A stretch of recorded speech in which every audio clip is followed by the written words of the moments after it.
Trustee Sussman. I also would agree with Ben that the question, obviously the question before us legally is whether or not we should postpone, can people hear me, whether or not we should postpone this until after the November referendum, and I would agree that we should do it.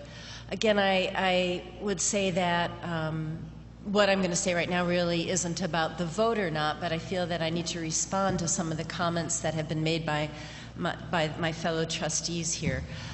I actually think that even if we put the issue of the money and the levy aside, the discussion that's going on and the discussion among the trustees is a very good example of why our foremothers, our forefathers voted in favor of the establishment of a board in 1937. And that's because they recognize, I think, one of the reasons, that there was going to be a natural tension between Parks and Rec and other organizations in the village, and that natural tension might actually come to a head over financial situations. That this board was established to make sure Rec, that has actually a different constituency than the other departments, is well represented and is well managed. I think that the referendum demonstrated that at the time in 1937, and certainly the signatures now demonstrated that there's a belief that there has to be checks and balances because of the different uses of our parks and because of the different uses within the village, and that this check and balance, this healthy tension, maybe it's not so healthy tonight, but it usually is a healthy tension, it needs to be upheld through this board. So that's one reason. We all know that the levy is the levy. But I do think that that's a very important reason why there's this check and balance, and it's the board. Then I might ask the question. Jim, we let you finish? Could you? I thought you were done. No, I'm not finished. I'm sorry to disappoint you, Jim, but I got a few more things to say. I was teasing you. I'm sorry. I didn't mean that to sound rude. Then there have been many mentions by Mr. Gorman and Mr. Sacchi, and you just now, Jim, about this issue of efficiency, and actually, Mr. Gorman, you mentioned at the last meeting flexibility. And I find that very curious because I haven't heard anything specific. And as most of us like to think now we have some finance background, Lonnie, and Kevin's over here, or some economics background, the definition of efficiency is very specific. It looks at the inputs that go in for a specific output. So I've heard you were asked many times by people in the audience, what is this efficiency that we're talking about?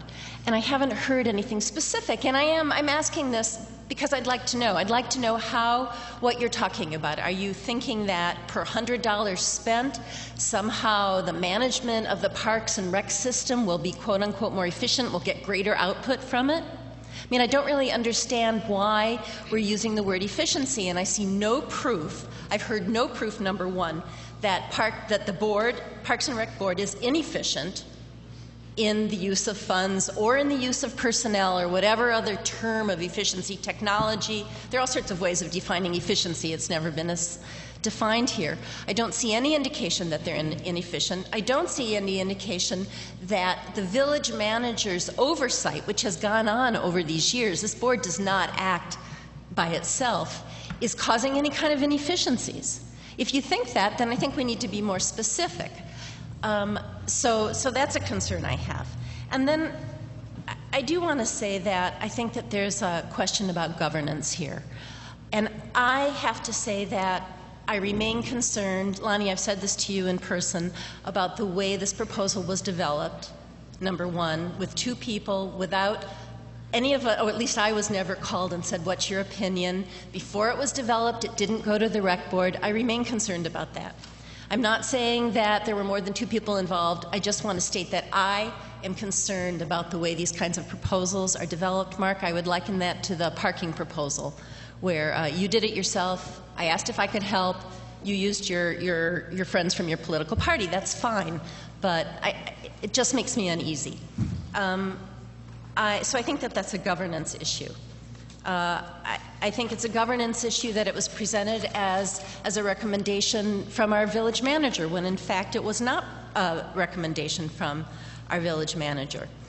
And I also am concerned, one of the reasons I'm also not in favor of this is that I'm concerned about this whole issue of micromanagement. And Mike, you used this term at the last meeting.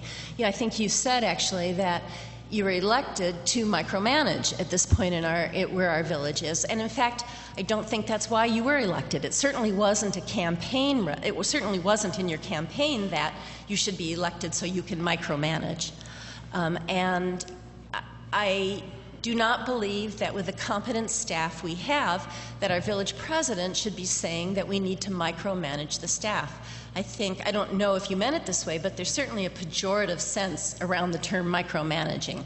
It makes me very uncomfortable that we seem to be heading in a direction where we believe that the staff needs to be micromanaged. If there's an issue with the staff, we should talk about it. If there isn't, then we as trustees and Mr. Gorman, you as the village manager, or the village, excuse me, it's a slip, you as the village president, we should be setting direction. We should be planning. We should be giving guidance. We should not be telling the staff how to do their business.